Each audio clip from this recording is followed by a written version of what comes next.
Cinema ಮತ್ತು ರಾಜಕೀಯದ ನಡುವಿನ ಸಂಬಂಧ ತಮಿಳುನಾಡಿನಲ್ಲಿ ಬಹಳ ಹಳೆಯದ್ದು. ಆದರೆ ಇಂದು ಅದು ರಾಷ್ಟ್ರಮಟ್ಟದ ಚರ್ಚೆಗೆ ಕಾರಣ ಆಗಿದೆ. ಸದ್ಯದ ಬಿಸಿ ಬಿಸಿ ಸುದ್ದಿ ಅಂದ್ರೆ ಸೂಪರ್ ಸ್ಟಾರ್ ದಳಪತಿ ವಿಜಯ್ ಅವರ ಕೊನೆ ಚಿತ್ರ ಜನನಾಯಕನ್ ಬಿಡುಗಡೆಗೆ ಎದುರಾಗಿರುವ ಅಡೆತಡೆಗಳು.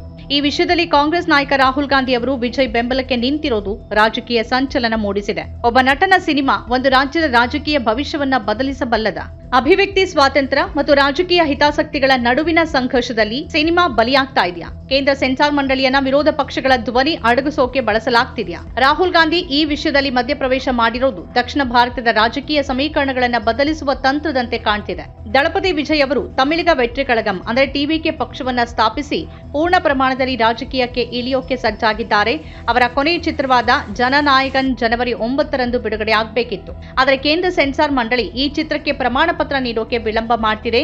ಈ ವಿವಾದ ಈಗ ಮದ್ರಾಸ್ ಹೈಕೋರ್ಟ್ ದಾಟಿ ಸುಪ್ರೀಂ ಕೋರ್ಟ್ ಮೆಟ್ಟಿಲೇರಿದೆ. ಸರ್ಕಾರದ ಒತ್ತಡದ ಮೇರೆಗೆ ಸಿನಿಮಾ ತಡೆ ಹಿಡಿಯಲಾಗ್ತಿದೆ ಅನ್ನೋ ಆರೋಪ ಕೇಳಿ ಬರ್ತಿದೆ. ಈ ವಿವಾದದ ನಡುವೆ ರಾಹುಲ್ ಗಾಂಧಿ ಅವರು ವಿಜಯ್ ಅವರ ಬೆಂಬಲಕ್ಕೆ ನಿಂತಿರೋದು ಗಮನಾರ್ಹ.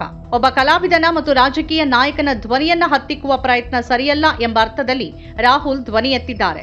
ರಾಹುಲ್ ಗಾಂಧಿ ಅವರು ದಳಪತಿ ವಿಜಯ್ ಅವರ ಜನನಾಯಕನ್ ಚಿತ್ರದ ಬೆಂಬಲಕ್ಕೆ ನಿಂತಿರೋದು ಕೇವಲ ಆಕಸ್ಮಿಕ ಅಲ್ಲ. ಕೇಂದ್ರ ಸೆನ್ಸಾರ್ ಮಂಡಳಿ ಚಿತ್ರಕ್ಕೆ ತಡೆ ಒಡ್ತಿರೋದನ್ನ ಖಂಡಿಸಿರುವ ಅವರು ಇದು ಕೇವಲ ಒಂದು ಸಿನಿಮಾ ಮೇಲಿನ ದಾಳಿಯಲ್ಲ, ಬದಲಾಗಿ ಇದು ತಮಿಳು ಸಂಸ್ಕೃತಿಯ ಮೇಲಿನ ಹಲ್ಲೆ ಅಂತ ಬಣ್ಣಿಸಿದ್ದಾರೆ. ತಮಿಳು ಜನರ ಧ್ವನಿಯನ್ನ ಅಡಗಿಸಲು ಪ್ರಧಾನಿ ಮೋದಿ ಅವರಿಗೆ ಸಾಧ್ಯವಿಲ್ಲ ಅಂತ ಗುಡುಗಿರುವ ರಾಹುಲ್, ಕೇಂದ್ರದ ತನಿಖಾ ಸಂಸ್ಥೆಗಳಂತೆ ಈಗ ಸಾಂಸ್ಕೃತಿಕ ಸಂಸ್ಥೆಗಳು ರಾಜಕೀಯ ಒತ್ತಡಕ್ಕೆ ಮಣಿತಿವೆ ಅನ್ನೋ ಗಂಭೀರ ಆರೋಪ ಮಾಡಿದ್ದಾರೆ. ತಮಿಳುನಾಡಿನ ಗೂಡಲೂರು ಪ್ರವಾಸದ ಸಂದರ್ಭದಲ್ಲಿ ಅವರು ನೀಡಿದ ಈ ಹೇಳಿಕೆ ವಿಜಯ್ ಅವರ ಹೋರಾಟಕ್ಕೆ ರಾಷ್ಟ್ರೀಯ ಮಟ್ಟದ ಆಯಾಮ ನೀಡಿದೆ.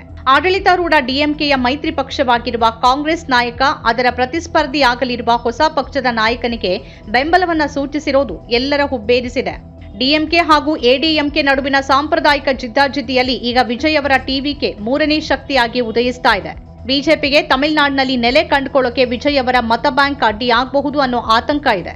ರಾಹುಲ್ ಗಾಂಧಿ ಅವರು ವಿಜಯ್ ಪರ ಮಾತಾಡುವ ಮೂಲಕ ಯುವ ಮತದಾರರನ್ನ ಸೆಳೆಯುವ ಪ್ರಯತ್ನ ಮಾಡಿದ್ದಾರೆ. ಇದು ಇಂಡಿಯಾ ಒಕ್ಕೂಟದ ಭವಿಷ್ಯದ ದೃಷ್ಟಿಯಿಂದಲೂ ಒಂದು ಚತುರ ನಡೆ ಎನ್ನಬಹುದು. ರಾಹುಲ್ ಅವರ ಈ ನಡೆ ತಮಿಳುನಾಡಿನ ರಾಜಕೀಯದಲ್ಲಿ ಹೊಸ ಸಂಚಲನ ಮೂಡಿಸಿದೆ. ಇದು ಕೇವಲ ಅಭಿವ್ಯಕ್ತಿ ಸ್ವಾತಂತ್ರ್ಯದ ಪರವಾದ ಧ್ವನಿಯಲ್ಲ, ಬದಲಾಗಿ ಭವಿಷ್ಯದಲ್ಲಿ ಕಾಂಗ್ರೆಸ್ ಮತ್ತು ವಿಜಯ್ ಅವರ ಟಿವಿಕೆ ಪಕ್ಷದ ನಡುವಿನ ರಾಜಕೀಯ ಮೈತ್ರಿಯ ಮುನ್ಸೂಚನೆ ಎಂಬ ಚರ್ಚೆಗಳು ಆರಂಭವಾಗಿವೆ. ಒಂದು ಕಡೆ ಡಿಎಂಕೆಯೊಂದಿಗೆ ದಶಕಗಳ ಹಳೆಯ ಮೈತ್ರಿ ಇದ್ರೂ ವಿಜಯ್ ಅವರ ಮೂಲಕ ಯುವ ಮತದಾರರನ್ನ ಸೆಳೆಯೋಕೆ ಕಾಂಗ್ರೆಸ್ ಉತ್ಸುಕವಾಗಿದೆ ಅನ್ನೋ ಗುಸುಗುಸು ಕೇಳಿ ಬರ್ತಿದೆ.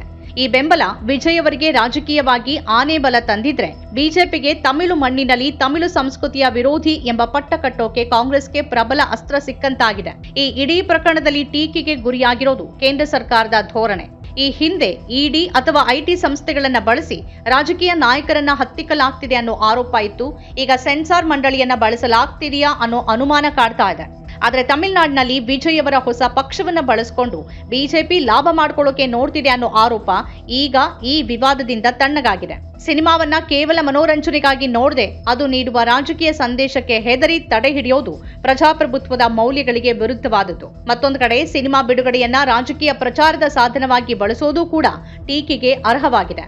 ದಳಪತಿ ವಿಜಯ್ ಅವರ ಜನನಾಯಕನ್ ಸಿನಿಮಾ ಕೇವಲ ಇನ್ನೊಂದು ಸಿನಿಮಾ ಅಲ್ಲ, ಅದು ತಮಿಳುನಾಡು ವಿಧಾನಸಭೆಯತ್ತ ಅವರ ಮೊದಲ ಹೆಜ್ಜೆ. ಸಿನಿಮಾದಲ್ಲಿ ವಿಜಯ್ ಅವರನ್ನ ಎಲ್ಲ ಅನ್ಯಾಯಗಳ ವಿರುದ್ಧ ಹೋರಾಡುವ, ಜನರ ಸಂಕಷ್ಟಗಳಿಗೆ ಸ್ಪಂದಿಸುವ ದಿಟ್ಟ ಸಾಮಾಜಿಕ ಕಾರ್ಯಕರ್ತನಂತೆ ಬಿಂಬಿಸಲಾಗಿದೆ. ಭ್ರಷ್ಟಾಚಾರ, ಅನ್ಯಾಯಗಳ ವಿರುದ್ಧ ಹೋರಾಡ್ತಾ ಆ ಸಾಮಾಜಿಕ ಹೋರಾಟಗಾರನೇ ಜನನಾಯಕನಾಗಿ ರಾಜ್ಯದ ಮುಂದಿನ ಸಿಎಂ ಎಂಬಂತೆ ತೋರಿಸಲಾಗಿದೆ.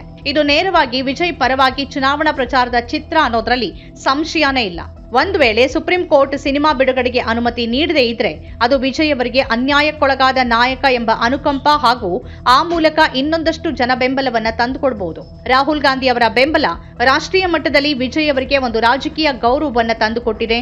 ಒಟ್ಟಾರೆಯಾಗಿ ಈ ಸಿನಿಮಾ ಹಾಗೂ ಅದಕ್ಕೆ ಸಂಬಂಧಿಸಿದ ವಿವಾದ ಮುಂಬರುವ ತಮಿಳುನಾಡು ಚುನಾವಣೆಯಲ್ಲಿ ಒಂದು ಪ್ರಮುಖ ಪಾತ್ರ ವಹಿಸಲಿದೆ ಅನ್ನೋದಂತೂ ಖಚಿತ.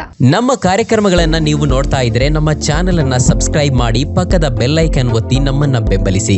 ಹಾಗೆ ನಮ್ಮ ಕಾರ್ಯಕ್ರಮಗಳನ್ನ ಲೈಕ್ ಮಾಡಿ, ಕಮೆಂಟ್ ಮಾಡಿ, ಅದನ್ನ ಬೇರೆಯವರಿಗೂ ವಾಟ್ಸ್ಆಪ್ ಮೂಲಕ ಶೇರ್ ಮಾಡಿ. ನೀವು ಹೀಗೆ ಮಾಡಿದಾಗ ನಮ್ಮ ಚಾನೆಲ್ ಇನ್ನಷ್ಟು ಮತ್ತಷ್ಟು ಜನರಿಗೆ ತಲುಪಲು ನೀವು ನಮ್ಮೊಂದಿಗೆ ಸಹಕರಿಸಿದ ಹಾಗಾಗುತ್ತೆ. ಇದು ನೀವು ಯಾವುದೇ ಖರ್ಚಿಲ್ಲದೆ ಕೆಲವೇ ಸೆಕೆಂಡುಗಳಲ್ಲಿ ನೀಡಬಹುದಾದ ಸಹಕಾರ. ಧನ್ಯವಾದಗಳು.